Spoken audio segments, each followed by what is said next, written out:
പലപ്പോഴും നമ്മൾ നീതിയിലാണ് സന്തോഷിക്കുന്നത്, കരുണയിൽ നമുക്ക് സന്തോഷമില്ല.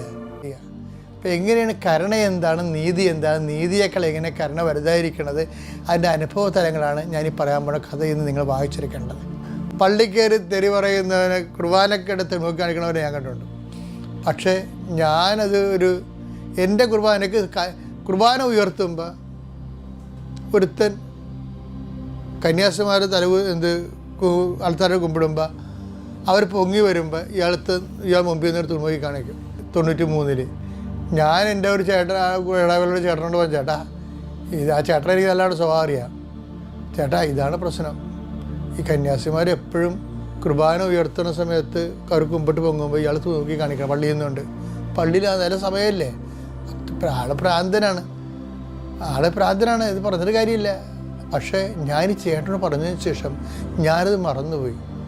പക്ഷേ ചേട്ടൻ എന്നാ ചെയ്തെന്നറിയോ, എന്നോട് പറഞ്ഞ് അന്ന് തന്നെ പറഞ്ഞായിരുന്നു, അച്ഛൻ അച്ഛൻ വിട്ടല്ലെന്ന് ചോദിച്ച്.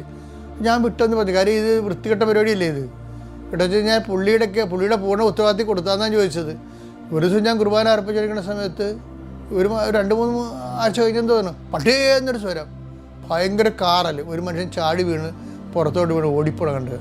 എന്താ വെച്ച് കഴിഞ്ഞാൽ ഈ ഒരു പേരവടി വെട്ടിയിട്ട് ഇയാൾ ഈ തുറമുഖി കാണിക്കുന്ന ആൾ കന്യാസ്ത്രീ ഞാൻ പറഞ്ഞ കക്ഷി അവിടെ പോയി വടിയുമായിട്ട് അറിയാതെ അവിടെ താമസിക്കുക. അവിടെ ഇപ്പം കുർബാന കൂടിക്കൊണ്ടിരിക്കുകയാണ് 10 കൂറ്. ഇത് താക്ക നോക്കിക്കന്നെ ഇവൻ കുർബാനയുടെ ഇടയിൽ ഈ പരിപാടി കാണിക്കുക. അപ്പം തന്നെ മുതുകത്ത് 2 അടി, അടിപൊളിയായിട്ട് നേട്ടം, മിന്നൽ പിണർ വീടുന്ന അടിയാണ് അടിച്ചത്. അപ്പം എല്ലാവരും പറഞ്ഞു അത് തക്കതായിപ്പോയി, വേണ്ടിയതായി, ചെയ്ത് നന്നായെന്ന് പറഞ്ഞ് ആഘോഷം. പക്ഷേ പ്രോബ്ലം വെച്ച് കഴിഞ്ഞാൽ അത് നീതിയാണെന്ന് നമുക്ക് തോന്നും. പക്ഷേ അവനോട് അല്ലാത്ത രീതിയിൽ ക്ഷമിച്ച് അതിനെ പിന്തിരിപ്പിക്കുകയാണെങ്കിൽ അതിന് കരുണയെന്ന് പറയും. കാര്യം അവന് പ്രാന്താണല്ല. പക്ഷെ കരുണ ഉൾക്കൊള്ളാൻ നമുക്ക് പറ്റത്തില്ല. ഇപ്പം ഈ കാര്യത്തിൽ നിങ്ങൾക്ക് പറ്റില്ലല്ല, എനിക്കും പറ്റില്ല. അന്ന് അടി കൊണ്ടോ കൃത്യം കൊണ്ട് ഇന്ന് ഞാൻ അതിനെക്കുറിച്ച് പശ്ചാത്താപമുണ്ട്. എന്താ കാര്യം, നീതിയല്ല, എനിക്ക് അന്നിന് അത്രയും ബൈബിൾ അറിയത്തില്ലായിരുന്നു. അവനോട് കാണിക്കേണ്ടിയിരുന്ന കരുണയായിരുന്നു കാണിക്കേണ്ടിയിരുന്നത്.